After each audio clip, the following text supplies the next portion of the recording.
భారత రాజ్యాంగం అమలు చేసే దినంగా రిపబ్లిక్ డే మనం చెప్పుకుంటాం. ఈ రోజున పరిస్థితి ఏంటంటే చట్టాలు, రాజ్యాంగం ఉంది మనకి. రాజ్యాంగం గురించి అందరూ మాట్లాడతారు. ప్రైమ్ మినిస్టర్ నుంచి సర్పంచ్ వరకు మాట్లాడతారు. ప్రైమ్ మినిస్టర్ నుంచి సీఎంల వరకు మాట్లాడతారు. రాజ్యాంగం ప్రకారం అంటే చట్టసభల్లో ఏదైతే రాజ్యాంగం అమలు కాబడిందో దాని ప్రకారం గవర్నమెంట్ కూడా నడుచుకోవాలని రాజ్యాంగం చెప్తూ ఉంది. కానీ వాస్తవ పరిస్థితుల్లో రాజ్యాంగంలోని హక్కులను అమలు చేయడానికి పోరాటాలు చేయాల్సిన పరిస్థితి ఈరోజు ఉంది. నేను ఎంతోమంది కూడా చెప్పాను, ఇప్పుడు కూడా చెప్తున్నాను, మళ్ళీ జాగ్రత్తగా అనండి. రాజ్యాంగంలోని హక్కులను అమలు చేయడానికి పోరాటాలు చేయాల్సిన పరిస్థితి. ఎందువల్లంటే ఎక్కడన్నా సరే ఒక ఎస్సీ ఎస్టీ చట్టం ఉంది, చట్టసభల్లో ఆమోదించబడిన చట్టం, దాని ప్రకారం నడుచుకోవాలి, దాని ప్రకారం కాంపన్సేషన్ ఇవ్వాలి, దాని ప్రకారం అరెస్టులు చేయాలి, దాని ప్రకారం శిక్ష వేయాలి. కానీ పరిస్థితి ఏంటంటే ఎక్కడా కూడా అది అమలు జరగడానికి నోచుకోదు. అసలు శిక్షల విషయంలోకి వచ్చేటప్పటికల్లా శిక్షలు అలాగా ఉంచండి, ఎఫ్ఐఆర్ కట్టి కాంపన్సేషన్లు కూడా ప్రభుత్వ అధికారులు ఇవ్వకపోయినా కానీ దాని మీద మాట్లాడలేని నిస్సహాయ పరిస్థితుల్లో ఎమ్మెల్యేలు, ప్రజాప్రతినిధులు, ప్రభుత్వాధికారులు ఉన్నారు. నేను ఒక ఎగ్జాంపుల్ చెప్తాను. రాజ్యాంగ దినం కాబట్టి ఈ రోజున మనకి 2 సంవత్సరాల క్రితం రాజమండ్రిలో ఒక సామూహిక అత్యాచారం జరిగింది. సామూహిక అత్యాచారం జరిగినప్పుడు హారిక అనే అమ్మాయి, ఆవిడ దాన్ని వెలుగులోకి తీసుకొచ్చింది. ఇమీడియట్గా గవర్నమెంట్ రియాక్ట్ అయ్యింది. అందరం వెళ్ళాము. 10 లక్షలు కాంపన్సేషన్ కూడా అనౌన్స్ చేశారు, 10 లక్షలు ఇచ్చారు. కానీ రాజ్యాంగం ప్రకారం అమ్మాయికి రావాల్సినటువంటి కాంపన్సేషన్ ఎఫ్ఐఆర్ అయ్యగానే 4,15,000 ఇవ్వాలి. ఛార్జ్ షీట్ వేసిన తర్వాత 4,10,000 ఇవ్వాలి. ఇప్పటి వరకు ఆ 4 లక్షలు 2 సంవత్సరాలు అయినా దోషులను అరెస్ట్ చేశారు, ఎఫ్ఐఆర్ వేశారు, దోషులు అరెస్ట్ చేశారు, ఫారెన్సిక్ సైన్స్ ల్యాబొరేటరీ రిపోర్ట్ వచ్చింది, అయినా కానీ అమ్మాయికి ఇవ్వలేదు.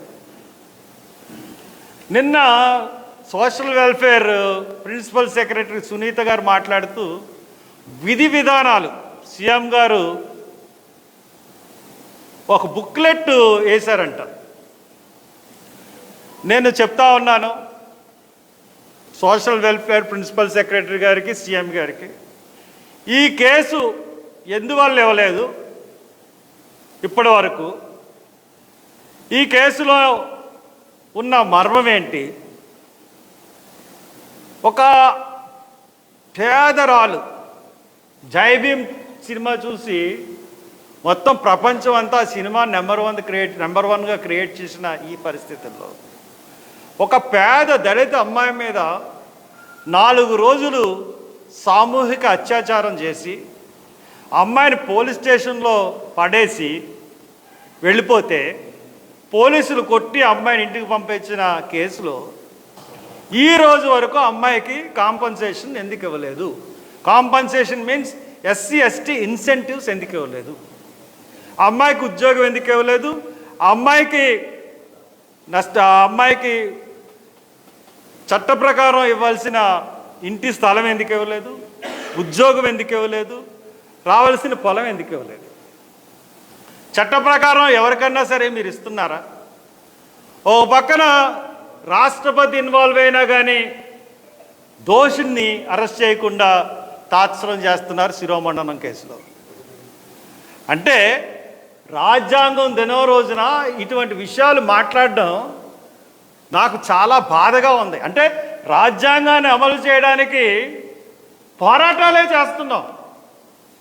ఇప్పటి నుంచి కాదు, 10 సంవత్సరాల నుంచి ఈ పోరాటం కొనసాగుతూనే ఉన్నాయి.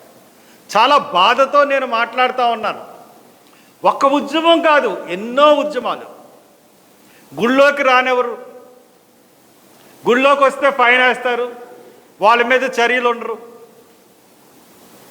అట్లాగే ఎప్పుడో జరిగింది 4-5 సంవత్సరాల క్రితం గరగపర్రు ఇన్సిడెంట్.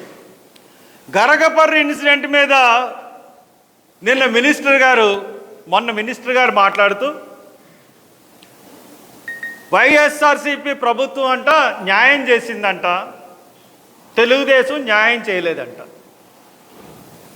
అసలు ఆ గరగపర్రు ఇన్సిడెంట్ జరిగినప్పుడు ప్రధాన ప్రతిపక్షం రాష్ట్రం లేదంటే వైఎస్ఆర్సీపీ ప్రభుత్వం.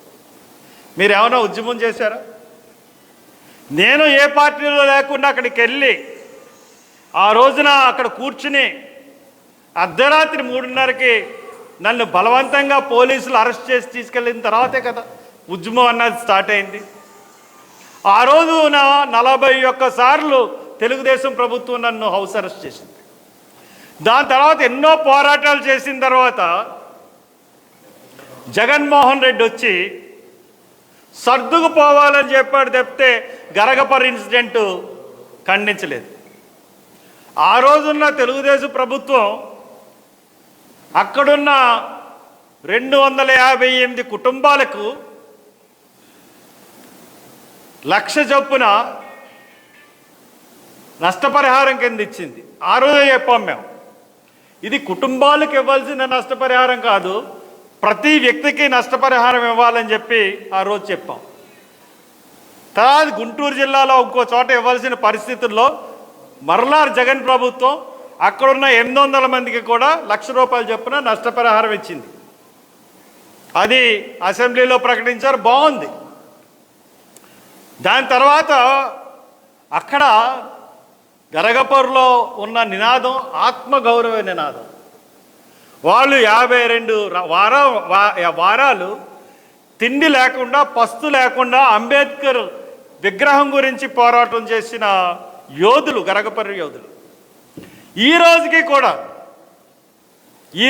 కూడా అంబేద్కర్ విగ్రహాన్ని పెట్టమని అడుగుతున్నారు తప్పితే మళ్ళీ ఇంకొక పోరాటానికి సమాయత్తం అవుతున్నారంటే మీ వైఎస్ఆర్సీ ప్రభుత్వంలో మీరు వాళ్ళకి న్యాయం చేసినట్టే ఏ రకంగా అవుతుంది? నన్ను పిలిచారు, మీరు రండి, మీ వల్లే వచ్చింది ఈ ఉద్యమం అంతా, మళ్ళీ మేము ఈ అంబేద్కర్ విగ్రహాన్ని నెలకొల్పాలని చెప్పి మేము పోరాటం చేస్తున్నాం, తప్పకుండా రండి అని చెప్పారు. సరే అని చెప్పాను. మరి దాని గురించి గరగపర్రుకి న్యాయం చేసేసాం అని చెప్పుకోవడంలో ఏమన్నా సిగ్గుందా అని చెప్పేసి నేను అడుగుతా ఉన్నాను. తర్వాత ఇంకొక పెద్ద జోక్ ఏంటంటే, మొన్న అసెంబ్లీలో సోషల్ వెల్ఫేర్ మినిస్టర్ అంటే అందరూ మర్చిపోయారు. ఎందువల్లంటే ఏ మినిస్టరు దేనికున్నాడో తెలియని పరిస్థితుల్లో ఈ రోజున మినిస్టరీ ఉంది.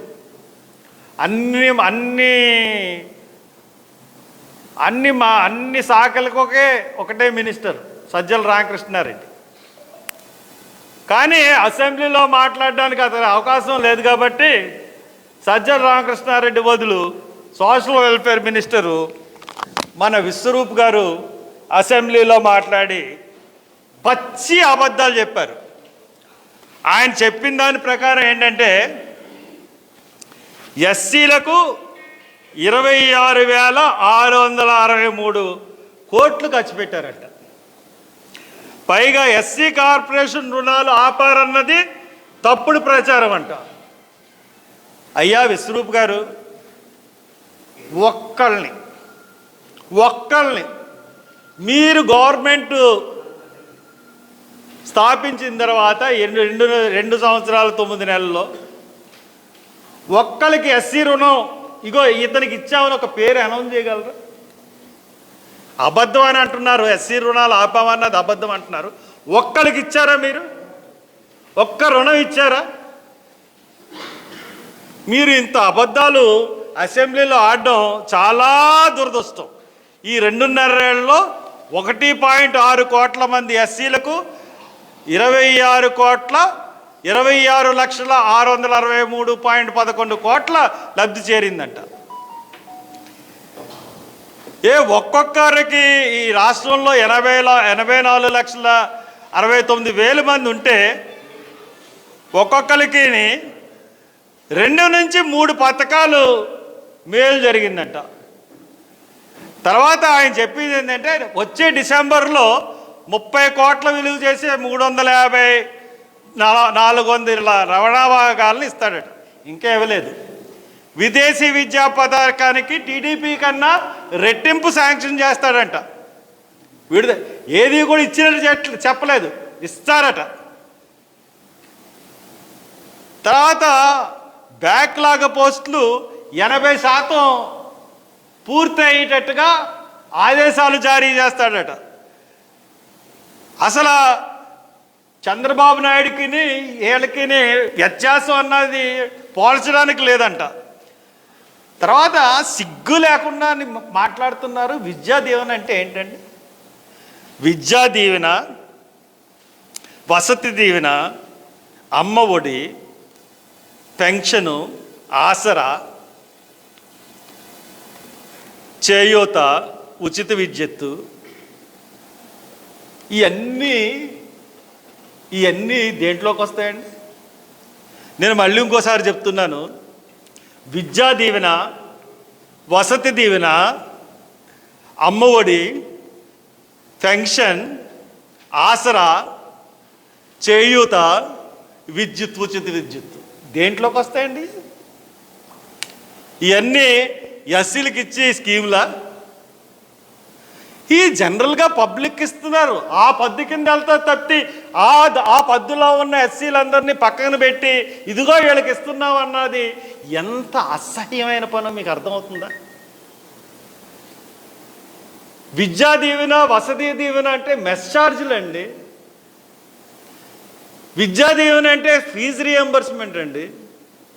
ఫీజు రియంబర్స్మెంట్ని, తర్వాత స్కాలర్షిప్స్ని, ఫీజు రియంబర్స్మెంట్ని, స్కాలర్షిప్స్ అంటే ఇంతకుముందు ఫీజు రియంబర్స్మెంటు ప్లస్ మెస్ ఛార్జెస్ని కలిపి స్కాలర్షిప్స్ అనేవారు కాంగ్రెస్ టైంలో. ఇది ఇచ్చే ఎంతైతే ఇస్తారో 10 కోట్లు విద్యార్థులకు ఇస్తే 10 కోట్లు గవర్నమెంట్ ఆఫ్ ఇండియా ఇస్తుంది. అది సెంట్రల్ స్టేట్కి సంబంధించిన పథకం. ఏమండి, ఈ రెండు పథకాలు కూడా సెంట్రల్ గవర్నమెంట్ నుంచి సగం డబ్బులు వస్తాయి. ఆ పథకాలను తీసేసి ఈ రోజున విద్యా దీవెన, విద్యా వసతి అంట. విద్యా దీవెన కంట ఈయన కొత్త స్కాలర్షిప్స్, చిన్నప్పటి నుంచి స్కాలర్షిప్లు జరుగుతున్నా కానీ ఎప్పుడు ప్రభుత్వ ప్రమేయం ఉండదు దీంట్లో. మొట్టమొదటిసారి అంటే విద్యా దీవెన రేపు 29వ తారీఖున ఆయన రిలీజ్ చేస్తున్నాడంట. దీనికి ప్రజాప్రతినిధులు అందరూ కూడా ఆ విద్యా దీవెన రిలీజ్ చేసినప్పుడు కలెక్టర్ ఆఫీసులో హాజరు కావాలంట. తర్వాత పిల్లలు కూడా హాజరు కావాలంట ఈ కరోనా టైంలో. లేకపోతే తక్కిన వాళ్ళందరూ ఆన్లైన్లో చూడాలంట.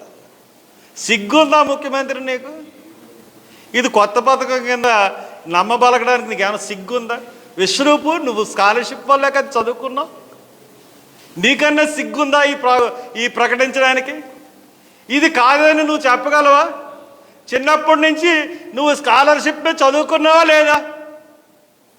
నువ్వు చదువుకొని ఈ రోజున ఏదో కొత్త పథకం కింద ప్రకటించడానికి నీకు కనీసం మానవత్వం ఉందా? ఏమండి సునీత గారు, మీరు పేరు మోసిన ఐఏఎస్ ఆఫీసర్, కాకి మాధవరావు కుమార్తె, మీకన్నా సిగ్గుందా? ఈ వసతి దీవెన చెప్పలేరా ముఖ్యమంత్రికి? ప్రిన్సిపల్ సెక్రటరీ కింద పనిచేస్తున్నారు. మీకు అసలు మీకైనా సిగ్గుందా? వసతి దీవెన, విద్యా దీవెన రెండూను కొత్తగా ఇస్తున్న పథకాల, దీన్ని ఎస్సీ ఎస్టీ సబ్ ప్లాన్ కింద కలిపి ఎస్సీలకు ఇస్తున్నాయని చెప్తారా? ఎస్సీ ఎస్సీ సబ్ ప్లాన్ వేరు, ఈ పథకాలు వేరు. అమ్మఒడి కూడా స్కాలర్షిప్లోని భాగమే. అమ్మఒడి ఏంటండి? 1వ తారీఖు నుంచి పోస్ట్ మెట్రిక్ అంతా కూడా స్కాలర్షిప్స్ అన్నీ కూడా తక్కువ మొత్తంలో ఉన్నాయి. ఇంటర్మీడియట్ వరకు పెట్టి, ఇంటర్మీడియట్ వరకు అమ్మఒడి అని చెప్పి ఇంతకుముందు ఇచ్చిన పథకాలకి కొంత జోడించి మీరు చేస్తున్న దానికి పెద్ద కలరింగ్. ఆ తర్వాత విద్యా దీవెన, అది అంబేద్కర్ విద్య అంటే విదేశీ విద్య వచ్చిన తర్వాత కంప్లీట్ ఆపేశారే. ఆపేసిన పథకానికి ఇంకా మళ్ళీ శాంక్షన్ చేస్తారంట. చంద్రబాబు నాయుడులో NSDC national schedule class finance development corporation NSFDC నుంచి ప్రతి జిల్లాకి ప్రతి సంవత్సరం ఒక 40-50 కార్లు వచ్చి, అప్పుడు మేము విమర్శించింది ఏంటంటే థ్యాంక్ యూ సీఎం అని స్టిక్కర్లు వేసుకుంటున్నారని మేము విమర్శించాం. అసలు ఆ పథకమే లేకుండా చేసేసి రేపు వచ్చే డిసెంబర్ నుంచి అంట, ఏ డిసెంబరో తెలీదు, రేపు వచ్చే మంత్ డిసెంబరో, మరి లాస్ట్ ఇయర్ ఈయన దిగిపోయే డిసెంబరు, వచ్చే డిసెంబర్ నుంచి ఈ పథకాలకి 300 నుంచి 400 కోట్లు కేటాయిస్తారు. ఇంత అబద్ధాల ప్రభుత్వం అండి. అబద్ధాల పుట్టలో బతుకుతున్న మీ ప్రభుత్వానికి ఛీ అని ఉమ్ము కూడా వేయాలనిపిస్తుంది. అసలు ఎస్సీలు ఓట్లతో మీరు గద్దెక్కి ఈ రోజున మీ పరిస్థితి ఏంటండి? ఎస్సీలకి ఇచ్చిన అన్నీ కట్ చేశారు. సబ్ ప్లాన్ గురించి నిన్న మాట్లాడలేదే. సబ్ ప్లాన్ కేటాయించింది ఎంత, మీరు ఖర్చు పెట్టింది ఎంత, ఎందుకు మాట్లాడలేదు? మీ ఇంత గొప్ప ప్రసంగంలో ప్రతిదానికి కూడా చాలా చేసేసారు కదా. ఏపీ స్టడీ సర్కిల్ పునరుద్ధరణ అట. అసలు మీరు ఎందుకు తీసేశారు పునరుద్ధరించడానికి? హైదరాబాద్లో ఉండేది, గుంటూరులో ఉండేది, విశాఖపట్నంలో ఉండేది. హైదరాబాద్ వెళ్ళిపోయిన తర్వాత విశాఖపట్నం, తిరుపతి, గుంటూరు, రాజమండ్రిలో ఉంటున్న ఎస్సీ స్టడీ సర్కిల్స్ని ఎందుకు తీసేశారు?